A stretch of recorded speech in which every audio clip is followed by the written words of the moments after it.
প্রিয় ছাত্রছাত্রী বন্ধুরা, আসসালামু আলাইকুম। আশা করি আপনারা সবাই ভালো আছেন। এখন আমি আপনাদের সামনে হাজির হয়েছি ইন্টারমিডিয়েট অ্যাকাউন্টিং নিয়ে। আজ আমি আপনাদেরকে ইন্টারমিডিয়েট অ্যাকাউন্টিংয়ের পার্টনারশিপ অধ্যায়ের অ্যাডমিশন থেকে অঙ্ক করাবো।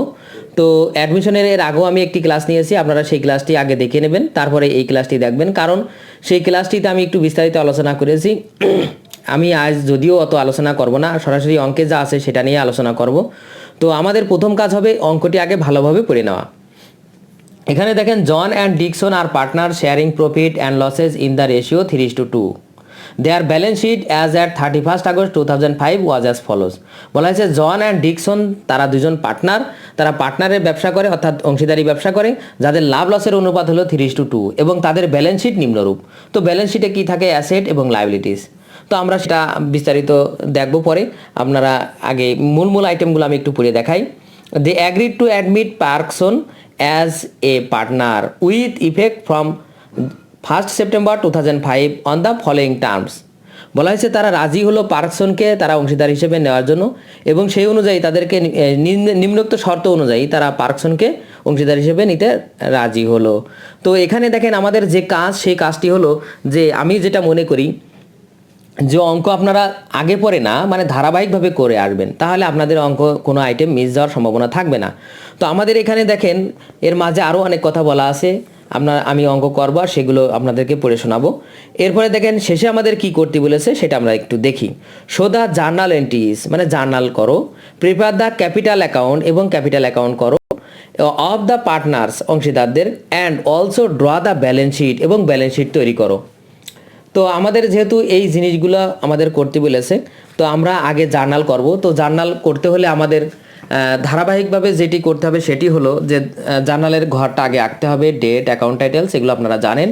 এরপরে আমাদের ধারাবাহিক বলতে বোঝাই যে ব্যালেন্স শিটে আমাদের কিছু আইটেম থাকে, সেগুলো আগে আমরা ভাগ করে নেব। কোন আইটেমগুলো ভাগ করে নেব? ব্যালেন্স শিটে যদি কোনো রিজার্ভ থাকে সেইগুলো। তো আমি একটা লিস্ট আমার এখানে আছে কোনগুলো সাধারণত ব্যালেন্স শিটে থাকে, যেগুলো ভাগ হয়।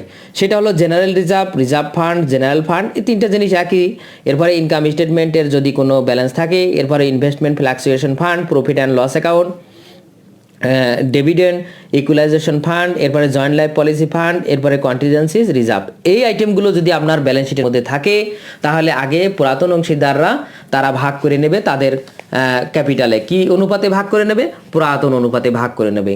তো এখানে দেখেন আমাদের এই অঙ্কে কি আছে আমরা একটু দেখি। তার আগে বলি, যদি এই আইটেমগুলো যদি ডেবিট দিকে থাকে তাহলেও ভাগ হবে, যদি অর্থাৎ লাইবিলিটিসের দিকে থাকে তাহলেও ভাগ হবে।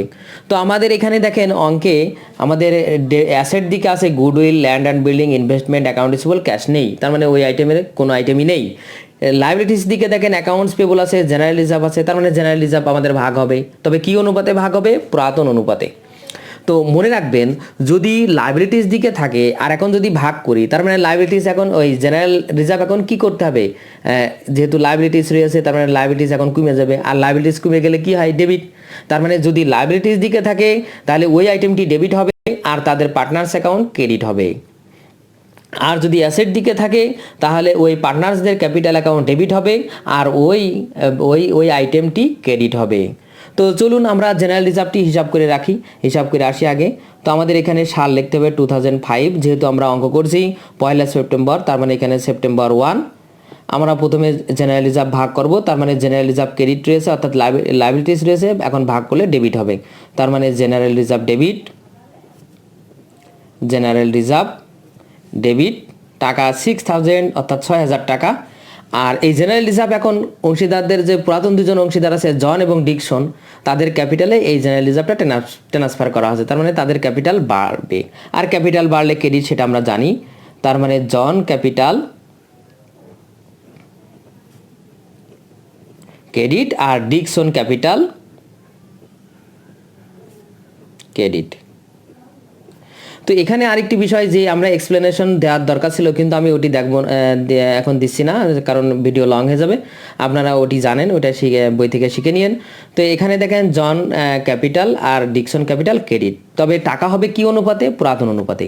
আর পুরাতন অনুপাত দেখেন 3:2, তার মানে 3 আর 2 যোগ করলে কত হয়? 5। এখন 5 দিয়ে আমরা এই 6000 ভাগ করব, তাহলে আমাদের আসে 1200, আর তাকে আমরা 3 দিয়ে গুণ করব, তাহলে 3 × 3600, তার মানে জন পাবে এখানে 3600 টাকা, আর বাকি টাকা অর্থাৎ 5 দিয়ে আবার 6000 ভাগ করব, 1200 হয়, 2 দিয়ে গুণ করব, তার মানে 2400 টাকা হয়। তার মানে অনুপাতে ভাগ করার নিয়ম হলো যে অনুপাত দেওয়া থাকবে এই দুটি যোগ করব, করে মূল অ্যামাউন্টের সাথে ভাগ করব, আর যার যার অনুপাত সেটা দিয়ে গুণ করব। তো আমাদের জেনারেল রিজার্ভ শেষ। এরপরে আমরা যেটি করব সেটি হলো যে আমাদের নিচেই দেখেন এক এক করে আমরা যে যে শর্তগুলো আছে সেইগুলো আমরা করব। তো এখানে দেখেন 1 নম্বরে বলা আছে the new profit sharing ratio will be 2:1:1, তার মানে তাদের নতুন অংশীদারদের লাভ লসের অনুপাত হবে 2:1:1। এইটা হলো তাদের লাভ লসের অনুপাত। তো এর কোনো জার্নাল হবে না। এরপরে 2 নম্বরে দেখেন the following amount of the revaluation has been agreed, অর্থাৎ নতুন কোনো অংশীদার যখন কারবারে অংশীদার হিসাবে আসে তখন কারবারের কিছু মানে অ্যাসেটগুলো পুনরায় মূল্যায়ন করা হয় এবং লাইবিলিটিসগুলো পুনরায় মূল্যায়ন করা হয়। তো এখানে কোনো লাইবিলিটিস বা কোনো অ্যাসেট বাড়ে, কোনোটা কমে। তো এই যে কোনো অ্যাসেট বেড়ে যাওয়া বা কমা অর্থাৎ এই হ্রাস এবং বৃদ্ধি, এই হ্রাস বৃদ্ধির ফলে কারবারের যে লস হয় বা লাভ হয়, সেই লাভ বা লস যাই হোক সেটা কারা ভাগ করে নেবে? পুরাতন অংশীদাররা। কী অনুপাতে ভাগ করে নেবে? পুরাতন অনুপাতে। তো আমরা আগে এই রিভ্যালুয়েশনটাই করি, তারপরে আমরা ভাগ করব সেটা রিভ্যালুয়েশন অ্যাকাউন্টের মাধ্যমে। তো চলুন প্রথমে দেখেন আমাদের এখানে গুডউইল 24,000, কিন্তু আমাদের গুডউইল ছিল কত? 15,000। তার মানে গুডউইল বেড়েছে কত? 9,000। তো একটা কথা মনে রাখতে হবে সর্বদাই, গুডউইল কিন্তু কয়েক ধরনের আছে। একটা হলো গুডউইল বাবদ যদি নতুন অংশীদার ক্যাশ নিয়ে আসে তাহলে একরকম, আর যদি গুডউইল মূল্যায়ন করা হয় তাহলে আর এক রকম। তো এখানে দেখেন গুডউইল মূল্যায়ন করা হয়েছে মানে 24,000 টাকা, গুডউইল ছিল কত? 15,000। তার মানে গুডউইল নতুন মূল্যায়ন হয়েছে কত? 9,000। আর এর জন্য জাবেদা হবে এই গুডউইলের জন্য রিভ্যালুয়েশন করা হয় না, এটা সরাসরি পুরাতন অংশীদারদের মধ্যে ভাগ করে দেওয়া হয়। আর সেটা কিভাবে? সেটার জন্য আমাদের যেহেতু গুডউইল বৃদ্ধি পাচ্ছে, যেহেতু গুডউইল ছিল 15,000 আর এখন 24,000, তার মানে গুডউইল একটা অ্যাসেট, আর অ্যাসেট বাড়লে কি হয়? ডেবিট, এটা আমরা জানি। আর এই গুডউইল বৃদ্ধির জন্য আমাদের ওই ওল্ড পার্টনার্স ক্যাপিটাল ক্রেডিট করতে হবে। তার মানে জন ক্যাপিটাল ক্রেডিট, জন ক্যাপিটাল ক্রেডিট, আর ডিকসন ক্যাপিটাল ক্রেডিট। তবে টাকা হবে কিভাবে? প্রথমে আমরা গুডউইল যেহেতু আমাদের বৃদ্ধি পেল 9,000 লিখলাম, এরপরে এইটা তারা ভাগ করে নেবে। কি অনুপাতে ভাগ করে নেবে? পুরাতন অনুপাতে তারা ভাগ করে নেবে। তো পুরাতন অনুপাতে যদি আমরা ভাগ করি তাহলে আমাদের এখানে 5 দিয়ে আমরা ভাগ করব 9,000কে, তার সাথে 3 দিয়ে গুণ করব ওই আগের মতোই, আবার 2 দিয়ে গুণ করব। তো আমরা এখানে দেখেন যদি 5 দিয়ে ভাগ করি তাহলে আমাদের এখানে আসে হলো 9,000কে 5 দিয়ে ভাগ করলে আমাদের 1,800 টাকা আসে। তাকে যদি আমরা 3 দিয়ে গুণ করি তাহলে আমাদের আসবে প্রথম জনের 5,400 আর দ্বিতীয় জনের আসবে আমাদের 3,600। এরপরে দেখেন ল্যান্ড অ্যান্ড বিল্ডিং। তো মনে রাখবেন শুধুমাত্র গুডউইলের ক্ষেত্রেই আমরা সরাসরি ওল্ড পার্টনার্সদের ক্যাপিটালে ট্রান্সফার করি, মানে গুডউইল বৃদ্ধি পেল আর তাদের ক্যাপিটালও বৃদ্ধি পেল। যদিও অন্যান্য অ্যাসেট কিন্তু গুডউইলের মতো না, তবে এই গুডউইল যদি আমরা চাই ওই রিভ্যালুয়েশন অ্যাকাউন্টের মাধ্যমে ট্রান্সফার করব, তাও করা যায়, যেটি এখন আপনারা দেখেন কিভাবে সেটা করব। দেখেন আমাদের ল্যান্ড এবং বিল্ডিং এখানে 85,000 আর ল্যান্ড অ্যান্ড বিল্ডিং ছিল আমাদের 75,000। তার মানে ল্যান্ড অ্যান্ড বিল্ডিং আমাদের বৃদ্ধি পেয়েছে কত? 85,000। তো মনে রাখবেন কোনো অ্যাসেট যদি বৃদ্ধি পায় তাহলে সেই অ্যাসেট ডেবিট হবে, তার মানে ল্যান্ড অ্যান্ড বিল্ডিং আমরা এটা জানি ডেবিট, আর সরাসরি রিভ্যালুয়েশন অ্যাকাউন্ট এখানে ক্রেডিট হবে। পরে আমরা এই রিভ্যালুয়েশনটা আমরা ওল্ড পার্টনার্সদের ক্যাপিটালে ট্রান্সফার করব, তার মানে রিভ্যালুয়েশন ক্রেডিট হবে কত? 10,000। তবে মনে রাখবেন গুডউইলটাও কিন্তু আমরা যেহেতু গুডউইল মূল্যায়ন ছিল এইভাবে করলে করতে পারতাম, তবে আমরা তা করি না, সরাসরি আমরা ক্যাপিটালে ট্রান্সফার করি। এরপরে দেখেন ইনভেস্টমেন্ট। তো ইনভেস্টমেন্ট দেখেন ছিল আমাদের 20,000 আর আমাদের এখানে ইনভেস্টমেন্ট 15,000। তার মানে ইনভেস্টমেন্টের টাকা হ্রাস পেয়েছে। তবে মনে রাখবেন যে ইনভেস্টমেন্টটা আমরা সরাসরি রিভ্যালুয়েশন অ্যাকাউন্টের মাধ্যমে আমরা মূল্যায়ন করি না, আমরা এটা যেটি করি সেটা হলো ইনভেস্টমেন্ট যদি হ্রাস পায় তার আমরা ফ্লাকচুয়েশন ফান্ড তৈরি করি, তার মানে ইনভেস্টমেন্ট প্রভিশন বা ইনভেস্টমেন্ট প্রভিশনই বলি, ইনভেস্টমেন্ট প্রভিশন তৈরি করি। তো যেহেতু আমাদের ইনভেস্টমেন্ট এখানে হ্রাস পেয়েছে তার মানে আমাদের ইনভেস্টমেন্টের ওই প্রভিশন ক্রেডিট হবে, আর যেহেতু আমাদের বিপরীত নিশ্চয় রিভ্যালুয়েশন ডেবিট হবে, রিভ্যালুয়েশন ডেবিট, আর ইনভেস্টমেন্ট প্রভিশন ক্রেডিট হবে। কত টাকা? 5,000। আমি আরেকটু বলি, সর্বদাই আপনারা মনে রাখবেন যে যদি কোনো অ্যাসেট বৃদ্ধি পায় তাহলে সেই অ্যাসেট ডেবিট হবে, রিভ্যালুয়েশন ক্রেডিট হবে। যদি ওই অ্যাসেট হ্রাস পায় তাহলে অ্যাসেট ক্রেডিট হবে, রিভ্যালুয়েশন ডেবিট হবে। যেহেতু আমাদের এখানে অ্যাসেট ইনভেস্টমেন্ট সরাসরি আমরা ক্রেডিট করব না, আমরা ইনভেস্টমেন্টের জন্য ইনভেস্টমেন্ট প্রভিশন ফান্ড তৈরি করি, তাই ইনভেস্টমেন্ট প্রভিশন বলে লিখলাম। তবে আরেকটু সহজে বলি যে যদি আমাদের কোনো অ্যাসেটের মূল্য বাড়ছে মানে কি আমাদের এখন লাভ, তার মানে ক্রেডিট, তার মানে রিভ্যালুয়েশন ক্রেডিট।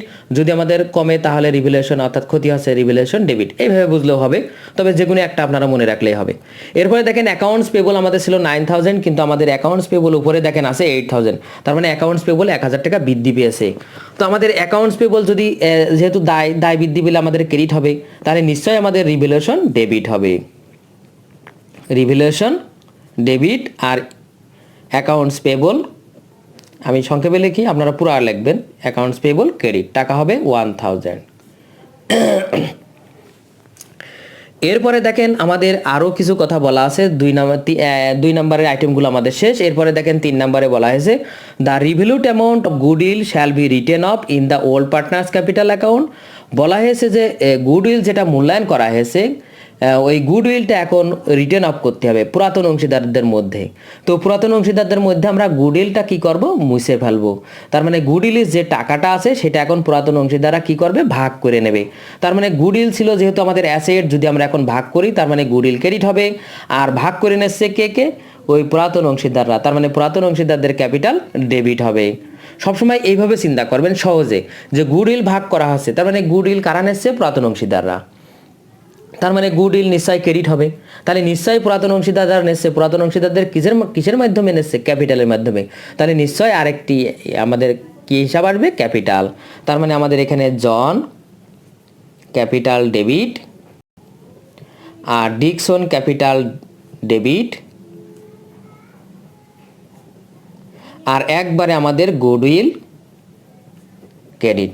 তবে এখানে আমাদের টাকা আসবে গুডউইল যেহেতু 24000 ছিল আমাদের টোটাল টাকা, অর্থাৎ যেটা মূল্যায়ন করার পর যেটা হয়েছে। আর জন ক্যাপিটাল ভাগ হবে, তার মানে আমাদের ওই 3-2 অনুপাতে 3-2-5 দিয়ে যদি আমরা ভাগ করি, তার মানে যে অ্যামাউন্টটা আসবে সেটাকে আমরা আবার এটা আমাদের আগেই হিসাব করা আছে, 5 দিয়ে আপনারা প্রথমে ভাগ করবেন, 3 দিয়ে গুণ করবেন, তার মানে প্রথম জন পাবে 14400, আর দ্বিতীয় জন পাবে 9600, অর্থাৎ 5 দিয়ে ভাগ 3 দিয়ে গুণ, 5 দিয়ে ভাগ 2 দিয়ে গুণ। এরপরে আমরা দেখেন এরপরে বলা হয়েছে পার্কসন শ্যাল ব্রিং, 4 নম্বরে বলা হয়েছে যে পার্কসন শ্যাল ব্রিং ইন টাকা 40000। বলা হয়েছে পার্কসন 40000 টাকা নিয়ে আসবে in all as his capital and his proportionate share of goodwill. বলা হয়েছে পার্কসন তিনি 40000 টাকা নিয়ে আসছে, সেই টাকাটা হলো যে তার ক্যাপিটাল এবং গুডউইলের অংশ বাবদ। তো আগে আমরা গুডউইলের অংশ বাবদ এটা আমরা করি, আর কোনো অংশীদার যদি গুডউইল বাবদ টাকা নিয়ে আসে তাহলে আমরা সর্বদাই 2টি জাবেদা করি। তবে এই ক্ষেত্রে 3টি জাবেদাও হয়, সেটি পরে। তো আমরা প্রথমত গুডউইল বাবদ কোনো অংশীদার নিয়ে আসলে, নতুন অংশীদার গুডউইল বাবদ ক্যাশ নিয়ে আসলেই 2টি জাবেদা হবেই। আর সেই 2টি জাবেদা হলো প্রথমে গুডউইল বাবদ ক্যাশ নিয়ে আসা জাবেদা, তার মানে আমাদের ক্যাশ ডেবিট। একটা জাবেদাও করা যায়, এখানে আমরা একটা করব না, 2টির মাধ্যমেই করব। তো আমাদের গুডউইলের অংশ কয় টাকা নিয়ে আসছে সেটি আমরা কিভাবে বুঝবো, দেখেন গুডউইল ছিল কত, 24000, আর গুডউইল মানে ওই যে নতুন অংশীদার তার অংশ বাবদ তিনি নিয়ে আসছে, তো তার অংশ নিশ্চয়ই এক অংশ, এই যে 1, তার মানে 211, তার মানে মোট কত, 4 অংশ, তার মানে 4 ভাগের 1 ভাগ তিনি গুডউইল নিয়ে আসবে। তো গুডউইল যদি 24000 হয় তাহলে 24000-এর 4 ভাগের 1 ভাগ কত হবে, 24000-কে 4 দিয়ে ভাগ, 1 দিয়ে গুণ, 4 দিয়ে ভাগ করলে 4 ছক 24, 6000 হয়, আর 1 দিয়ে গুণ করলে 6000ই হয়। তার মানে তিনি গুডউইল বাবদ কয় টাকা নিয়ে আসবে, 6000 টাকা, তার মানে ক্যাশ ডেবিট। আর আমরা এই যে যেহেতু ক্যাশ বাবদ প্রিমিয়াম নিয়ে আসছে, গুডউইল নিয়ে আসছে, তার মানে আমাদের প্রিমিয়াম ফর গুডউইল ক্রেডিট টাকা 6000। তবে মনে রাখবেন এরই আরেকটি জাবেদা হবে, কারণ ওই প্রিমিয়াম ফর গুডউইলের টাকাটা এখন পুরাতন অংশীদাররা ভাগ করে নেবে। তার মানে এই প্রিমিয়াম ফর গুডউইল যখন নিয়ে আসলো তখন ক্রেডিট করছিলাম, এখন যদি ওটা ভাগ করে নিই তাহলে নিশ্চয়ই প্রিমিয়াম ফর গুডউইল এখন ডেবিট হবে। তার মানে প্রিমিয়াম ফর গুডউইল ডেবিট, আর ওল্ড পার্টনার্স ক্যাপিটাল তার মানে জন ক্যাপিটাল ক্রেডিট, আর ডিকসন ক্যাপিটাল ক্রেডিট, এটি তারা ভাগ করে নেবে কয় হাজার টাকা, 6000 টাকা। তবে মনে রাখবেন এই জাবেদা দুটি জাবেদা না করে একটু করা যেত, কারণ প্রিমিয়াম আগের জাবেদায় দেখেন ক্রেডিট হয়েছে, পরেরটাই ডেবিট হয়েছে, ডেবিট ডেবিট কেটে গেল, তার মানে cash debit, John capital credit, Dixon capital credit, এটি করলেও হতো, তার মানে দুটির পরিবর্তে একটি। তো এখানে একটা ক্যালকুলেশন আছে, এই ক্যালকুলেশনটি আমি আপনাদের আগে দেখাবো, কারণ যে গুডউইল বাবদ যে টাকাটা নিয়ে আসলো এই টাকা তারা স্যাক্রিফাইস রেশিও অনুযায়ী তারা ভাগ করে নেয়। তো স্যাক্রিফাইস রেশিওর একটা সহজ কথা আমি বলি, যদি অঙ্কে নতুন অনুপাত দেওয়া না থাকে তাহলে পুরাতন অনুপাতই স্যাক্রিফাইস রেশিও হয়। যেহেতু এখানে নতুন অনুপাত দেওয়া আছে তার মানে স্যাক্রিফাইস রেশিও আমাদের বের করে নিতে হবে। আর সহজ কথায় বলি, স্যাক্রিফাইস রেশিও বলতে বোঝায় এখন তিনি কত পাচ্ছে আর আগে কত পাইতো, তার মানে এখন যা পাচ্ছে আর আগে যা পাচ্ছে এই দুটার পার্থক্যই হলো স্যাক্রিফাইস মানে ত্যাগ অনুপাত। তো এই ত্যাগ অনুপাতের জন্য আমাদের আগে একটা ওয়ার্কিং করতে হবে, যদিও আমি সেটা আলাদা পেজে আপনাদেরকে একটু দেখাইয়ে দিই। তো আমরা এখানে সেটি ওয়ার্কিং বলে লিখি, ওয়ার্কিং। আমরা এখানে লিখবো ক্যালকুলেশন অফ স্যাক্রিফাইস রেশিও, অত আমি লিখছি না, আমি সংক্ষেপে জাস্ট স্যাক্রিফাইস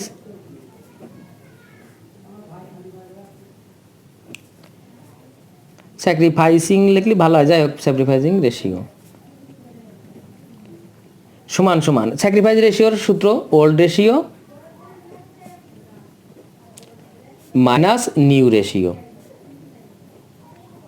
তার মানে আগে কত পাতাম এখন কত পাচ্ছি, এই দুটোর পার্থক্যই হলো আমাদের স্যাক্রিফাইস রেশিও। তো আমরা এখানে প্রথমে জন এরপরে হলো ডিকসন। তো জন আগে পেতো দেখেন 3:2, তার মানে আগে পেতো 3/5 আর ডিকসন পেতো 2/5, আর এখন পাচ্ছে দেখেন 2/4 আর 1/4। যদি আমরা এটা একটু ক্যালকুলেশন মানে লসাগু করি, আমরা বিয়োগ করলে লসাগু করতে হবে আমাদের 4×5 20, 20কে 5 দিয়ে ভাগ করবো 4, 3 12 মাইনাস 4 দিয়ে 20 ভাগ করলে 5, 5 দুগুণী 10, তার মানে এটা ক্যালকুলেশন করলে 2/20 এটুকু, তাই আমাদের লসাগু করলে 20 আসে। এবার 5 দিয়ে ভাগ করলে 4, 4 দুগুণী 8, এরপরে 5, তার মানে 5 5 আমাদের বিয়োগ করলে 3/20, তার মানে অতএব স্যাক্রিফাইস রেশিও সমান সমান 2:3, তার মানে 2:3 অনুপাত। এখন দেখেন এই যে প্রিমিয়াম ফর গুডউইলের টাকাটা তারা 3:2 অনুপাতে অর্থাৎ 2:3 অনুপাতে ভাগ করে নেবে। আর 2:3 অনুপাত মানে 2:3 হয়েছে, তার মানে 2 আর 3 যোগ করলে 5, 5 দিয়ে ভাগ করব 1200 হবে, আর 1200কে প্রথমে 2 দিয়ে গুণ করব, তার মানে 2400, প্রথম জন 2400 আর দ্বিতীয় জন 3 দিয়ে গুণ হবে 3600 হবে। এটি হলো আমাদের প্রিমিয়াম ফর গুডউইলের টাকা ভাগ করে নেওয়া। তো এরপরে দেখেন আমাদের এরপরে বলা হয়েছে বাকি, যদি গুডউইল বাবদ তিনি 6000 টাকা নিয়ে আসে তাহলে নিশ্চয় বাকি থাকে আর কত, এখানে আমাদের বাকি থাকে আর 40,000 থেকে 6000 বাদ দিলে 34,000 নিশ্চয়, তাহলে এই 34,000 তিনি ক্যাশ বাবদ নিয়ে আসছে, তার মানে এই ক্যাশটা এখন তার মানে আমাদের ক্যাশের জাবেদা হবে ক্যাশ ডেবিট, আর ওই পার্কসন ক্যাপিটাল ক্রেডিট, তার মানে পার্কসন তিনি এই 34,000 টাকা নিয়ে আসছে ক্যাপিটাল বাবদ, তার মানে কারবারে ক্যাশ বৃদ্ধি পাচ্ছে ক্যাশ ডেবিট, আর পার্কসন ক্যাপিটাল ক্রেডিট। এটি ছিল আমাদের জার্নাল, যদিও আরেকটি জার্নাল আমাদের আসবে এখানে, তো আমি সেই জার্নালটি আপনাদেরকে পরে দেখাবো। তার আগে আমি আপনার এটি আরও যে অ্যাকাউন্টগুলো করতে বলেছে সেটি আমরা করি। যে জার্নাল আমাদের আরেকটি করতে হবে সেটি হলো যে এখানে দেখেন আমরা রিভ্যালুয়েশন অ্যাকাউন্ট কয়েকটি করেছি, তার মানে রিভ্যালুয়েশন এখানে ক্রেডিট হয়েছে, এখানে ডেবিট হয়েছে, এখানে ডেবিট হয়েছে। এই রিভ্যালুয়েশন অ্যাকাউন্ট মানে হলো লাভ কারবারের যে অ্যাসেট মূল্যায়ন করা হলো, লায়াবিলিটিস মূল্যায়ন করা হলো, এইটা এখন সমন্বয় করে রিভ্যালুয়েশনের যে মূল অ্যামাউন্ট সেটা এখন পুরাতন অংশীদাররা ভাগ করে নেবে। তো এটার বিভিন্ন রকম হিসাব আছে, এটা দুইভাবে করা যায়, যদিও আমাদের এখানে অঙ্কে রিভ্যালুয়েশন অ্যাকাউন্ট করতে বলিনি, তারপরেও আমি রিভ্যালুয়েশনের একটা ছক এঁকেছি, এটি করে দিলে ভালো হয়। তো এখন আমরা সেই রিভ্যালুয়েশন অ্যাকাউন্টটি করব। তো রিভ্যালুয়েশন অ্যাকাউন্ট এটা লেজার, এটা আপনারা জানেন কিভাবে করতে হয়, না জানলে এখন দেখে নেন। তো রিভ্যালুয়েশনে দেখেন কোন কোন জার্নালে আমাদের রিভ্যালুয়েশন আছে। প্রথম আমাদের দেখেন ল্যান্ড অ্যান্ড বিল্ডিং, এই জার্নালে আমাদের রিভ্যালুয়েশন আছে, কোন দিকে আছে ক্রেডিট দিকে। আর খতিয়ানের নিয়ম আমরা জানি, ক্রেডিটটা যে আইটেম করব সেটা যদি ক্রেডিট দিকে থাকে তার বিপরীত এন্ট্রি লিখে ক্রেডিট দিকে লিখবো। যেহেতু আমাদের এখানে রিভ্যালুয়েশন ক্রেডিট দিকে আছে তাই আমাদের ল্যান্ড অ্যান্ড বিল্ডিং আমরা ক্রেডিট দিকে লাগবো, টাকা 10,000। এরপরে দেখেন রিভ্যালুয়েশন ডেবিট দিকে আছে, তার মানে রিভ্যালুয়েশন ডেবিট দিকে লাগবো, আমরা এখানে লাগবো ইনভেস্টমেন্ট প্রভিশন বলে লাগবো, টাকা লাগবো 5,000। এরপরে দেখেন রিভ্যালুয়েশন আমাদের ডেবিট দিকে আছে, তার মানে আবার আমরা লাগবো অ্যাকাউন্টস পেয়েবল বা অ্যাকাউন্ট পেয়েবল বলে লাগবো, টাকা 1,000। এরপরে দেখেন আমাদের আর কোনো জার্নালে আমাদের রিভ্যালুয়েশন নেই। এবার আমাদের যে কাজ সেটা হলো যে এর ব্যালেন্স জের বের করা। তো ব্যালেন্স বের করতে হলে যে পাশে বেশি সেই পাশে আগে যোগ করতে হয়। দেখেন ক্রেডিট দিকে আমাদের বেশি 10,000, আমরা আগে যোগ করলাম। এই অ্যামাউন্টটা আমরা সরাসরি 10,000 বিপরীত দিকে নিয়ে যাব। এরপরে দেখেন মনে রাখবেন যদি ক্রেডিট ব্যালেন্স হয় তার মানে লাভ হয়েছে, আর যদি ডেবিট ব্যালেন্স হতো তার মানে লস হয়েছে। যেহেতু এটা ক্রেডিট ব্যালেন্স মানে ক্রেডিট দিকে বেশি, তার মানে এটা লাভ হয়েছে। আর এই লাভটা ভাগ করে নেবে কারা? ভাগ করে নেবে পুরাতন অংশীদাররা। তার মানে এখানে লিখতে হবে প্রফিট ট্রান্সফার টু, আপনারা এইভাবে না লিখে রিভ্যালুয়েশন বা অ্যামাউন্ট বা প্রফিট, আমি এইভাবে লিখি প্রফিট ট্রান্সফার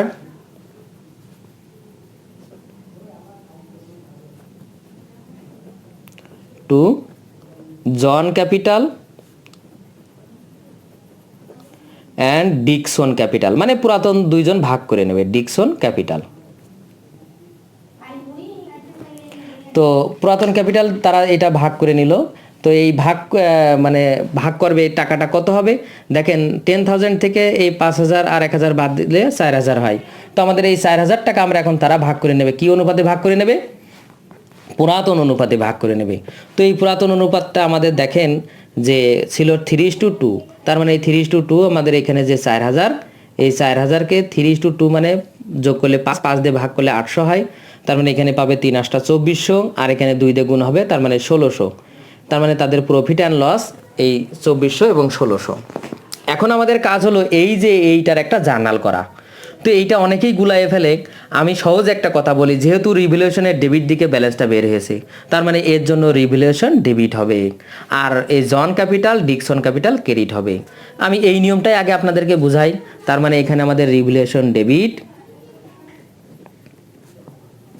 4,000, এরপরে আমরা লিখব জন ক্যাপিটাল ক্রেডিট, আর হলো ডিকসন ক্যাপিটাল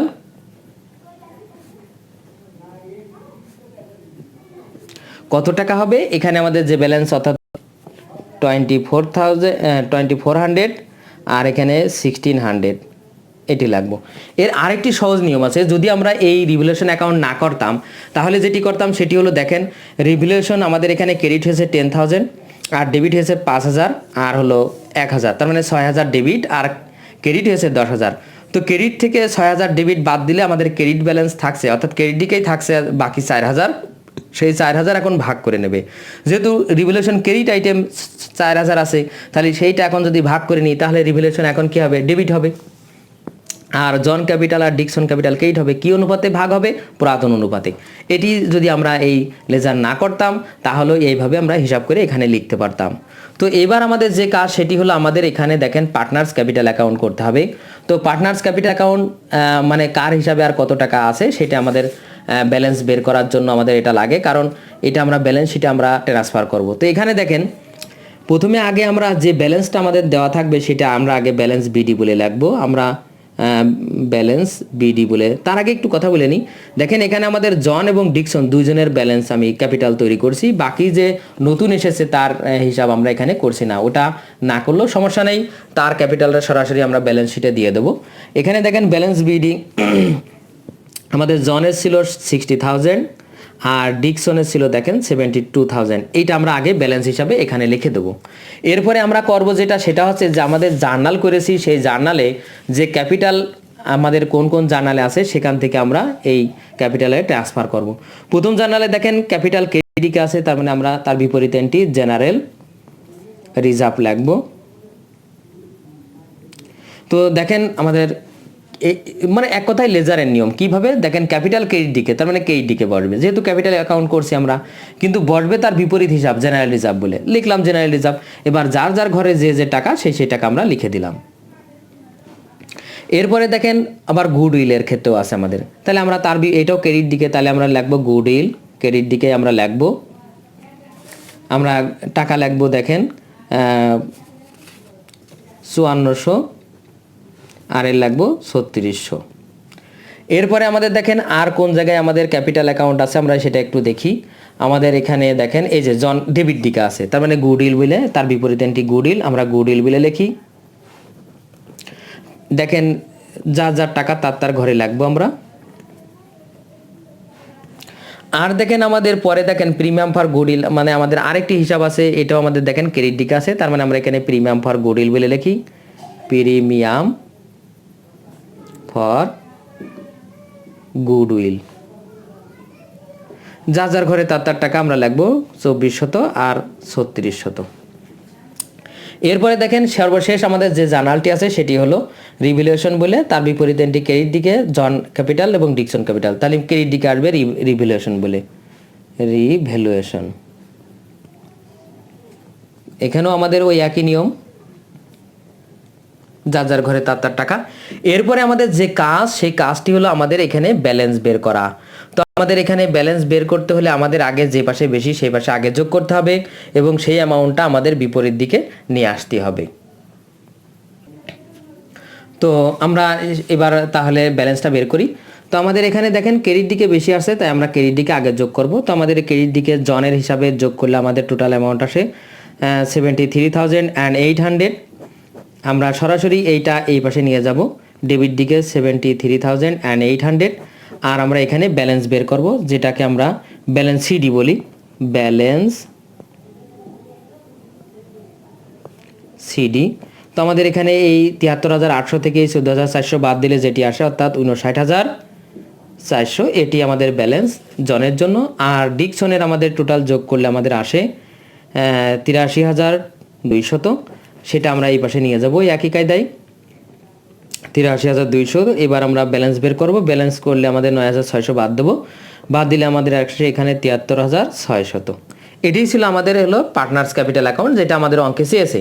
এরপরে আমরা যেটা করব সেটা হলো ব্যালেন্স শিট। দেখেন ব্যালেন্স শিট, এরপরে আমরা দেখেন অ্যাজ অন 1 সেপ্টেম্বর 2000, এখানে আমাদের 2005 হবে, কারণ আমাদের এখানে দেখেন আমরা যে অঙ্কটা করছি সেই অঙ্কটায় আমাদের নতুন যে অংশীদার আসছে তিনি ওই 1 সেপ্টেম্বর 2005 সালে আসছে, তাই আমাদের ওই তারিখের ব্যালেন্স শিট করতে হবে। আর ওই তারিখে ব্যালেন্স শিট করতে হলে মনে রাখবেন আমরা ব্যালেন্স শিট একটা নির্দিষ্ট ডেটে করি, যে ডেটে অর্থাৎ ওই ডেটে আমাদের কত অ্যাসেট এবং কত লাইবিলিটিস আর কত অনার্স ইকুইটি আছে সেইগুলো আমাদের এখানে বসে। তাই এখানে অ্যাজ অন 1 সেপ্টেম্বর লেখা হয়, মানে এই তারিখে আমার ব্যালেন্স কত আছে। তো এই তারিখে যদি আমরা ব্যালেন্স লিখি তাহলে আমাদের প্রথমে দেখেন আমরা অঙ্কে চলে যাই, অঙ্ক থেকে আমরা এখানে বসাই। প্রথমে দেখেন আমাদের গুডউইল নেই, কিন্তু কারণ গুডউইল আমরা প্রথমে ভাগ করে নিয়েছি আমরা পুরাতন অংশীদারদের মধ্যে, তাই আমাদের এখানে গুডউইল আর নেই। পরে দেখেন আমাদের আছে ল্যান্ড অ্যান্ড বিল্ডিং, তাহলে আমরা ল্যান্ড অ্যান্ড বিল্ডিং লিখি, ল্যান্ড অ্যান্ড বিল্ডিং। তো ল্যান্ড অ্যান্ড বিল্ডিং আমাদের ছিল দেখেন 75,000, কিন্তু এখন আমাদের কত 85,000। আমাদের এই অ্যামাউন্টটাই আমাদের এখানে লিখতে হবে, মানে এখন আমাদের ব্যালেন্সের মানে অ্যাসেটের মূল্য কত। এরপরে দেখেন আমাদের ক্যাশ অ্যাট ব্যাংক, যদিও আমাদের ক্যাশ অ্যাট ব্যাংক নিচে আমরা পরপর লিখি ইনভেস্টমেন্ট। তো আমরা এখানে ইনভেস্টমেন্ট লিখব, ইনভেস্টমেন্ট। তো ইনভেস্টমেন্ট দেখেন আমাদের এখানে ছিল কত 20,000, আর আমাদের এখন আছে কত 15,000, তার মানে 5,000 আমাদের এখানে কমেছে। আমরা এটা এখানে বিয়োগ করেও দেখাতে পারি, অ্যাসেটটাও এখানে যোগ করে দেখাতে পারি, না দেখালেও সমস্যা নেই। আমাদের এখানে ইনভেস্টমেন্ট এখন 15,000। এরপরে দেখেন আমাদের ইনভেস্টমেন্ট গেল। এরপর অ্যাকাউন্ট রিসিভেবল, আমরা অ্যাকাউন্ট রিসিভেবল লাগবো। অ্যাকাউন্ট রিসিভেবল দেখেন ছিল 30,000, কোনো চেঞ্জ আসেনি, তার মানে আমাদের এখানে 30,000ই আসবে, তার মানে পুরো জার্নালে কোনো জায়গায় চেঞ্জ আসেনি। এরপরে দেখেন ক্যাশ, তবে ক্যাশের আমাদের লেজার করে নিলে ভালো হতো, যদিও আমাদের এখানে ক্যাশের লেজার চাইনি তাই আমরা ক্যাশের লেজারও করিনি। আমি এখানে একটু যে আপনাদেরকে একটু দেখাই যে ক্যাশের আমাদের প্রথমে ব্যালেন্স ছিল, দেখেন ক্যাশের ব্যালেন্স ছিল 6,000। পুরা অঙ্কে দেখেন আমাদের ক্যাশ বলে ডেবিট হয়েছে 34,000 আর এই জায়গায় 6,000, তার মানে 40,000। তার মানে 6,000 আর 40,000 মোট কত আমাদের এখানে দেখাই। আমরা এখানে মোট প্রথমে 40,000 আমরা নিয়ে আসছি, আর ছিল আমাদের 6,000, তার মানে আমাদের এখানে 46,000। এটাই হলো আমাদের অ্যাসেট, আর কোনো অ্যাসেট আমাদের মনে হয় নেই, তারপরেও আরেকবার চেক করলে করা যাবে। এরপরে আমরা লাইবিলিটিসের দিকে দেখি। লাইবিলিটিস আমাদের প্রথমে ছিল দেখেন অ্যাকাউন্টস পেবল। তো অ্যাকাউন্টস পেবল ছিল দেখেন আমাদের এখানে 8,000, কিন্তু আমাদের অ্যাকাউন্টস পেবল বেড়েছে, আমাদের বেড়ে হয়েছে কত 9,000, তার মানে আমরা এখানে এই 9,000 এটি লিখবো। এরপরে দেখেন আমাদের জেনারেল রিজার্ভ নেই, ওটা আমরা ভাগ করে নিয়েছি পুরাতন অংশীদাররা। এরপরে আমরা যেটি করব সেটি হলো কি ক্যাপিটাল, তার মানে আমরা এবার ক্যাপিটাল বলে লিখি, ক্যাপিটাল, ক্যাপিটালস। এরপরে জন আর ডিকসন। তো জনের ক্যাপিটাল আর ডিকসনের ক্যাপিটাল, আগের এই ক্যাপিটাল কাজে লাগবে না, আমাদের যে নতুন ব্যালেন্স মানে এখনকার যে ব্যালেন্স সেটি, অর্থাৎ এখানে আমাদের একবারে লিখলেও হয়, এখানে যোগ করলেও হয়, তাই এখানে দিই আগে। জন 59,400 আর ডিকসন 73,600, আর নতুন যে এসেছে তার নাম কি পার্কসন। এই পার্কসন তিনি ক্যাপিটাল বাবদ নিয়ে আসছিল কত, 34,000 টাকা। আমরা সেটি জার্নালে এখানে দিয়েছিলাম, এই যে জার্নালে ক্যাশ ডেবিট আর পার্কসন ক্যাপিটাল ক্রেডিট, ওই 34,000 টাকায় আমাদের এখানে লিখতে হবে। এইবার আমরা এই তিনটি অ্যামাউন্ট যোগ করে আমাদের হয় এখানে 1,67,000, আর সেটি আমরা এবার কি করব, আর কোনো আইটেম আমাদের কোনো দিকেই নেই। এবার আমাদের যে কাজ, সেই কাজটি হলো আমাদের 2 পার্ট যোগ করতে হবে, আর 2 পার্ট যোগ করলে আমাদের ব্যালেন্স মিলে যাবে। তার মানে আমাদের এই দিকে যোগ করলে 1,76,000 হয়, আর অ্যাসেট দিকে যোগ করলে আমাদের আসে 1,76,000, অর্থাৎ আমাদের 2 পাশ মিলে যাবে, আমাদের অঙ্ক হয়ে যাবে। তো ছাত্রছাত্রী বন্ধুরা, আজ এই পর্যন্তই। আমার ভিডিওটি কেমন লাগলো অবশ্যই কমেন্ট করে জানাবেন। যদি ভিডিওটি ভালো লেগে থাকে অবশ্যই ভিডিওতে একটি লাইক দিবেন, আর অন্যান্য বন্ধুদের দেখার সুযোগ করার জন্য অবশ্যই ভিডিওটি শেয়ার করবেন। আর আমার চ্যানেলে যদি আপনি নতুন হয়ে থাকেন অবশ্যই আমার চ্যানেলটি সাবস্ক্রাইব করবেন। ধন্যবাদ, আল্লাহ হাফেজ।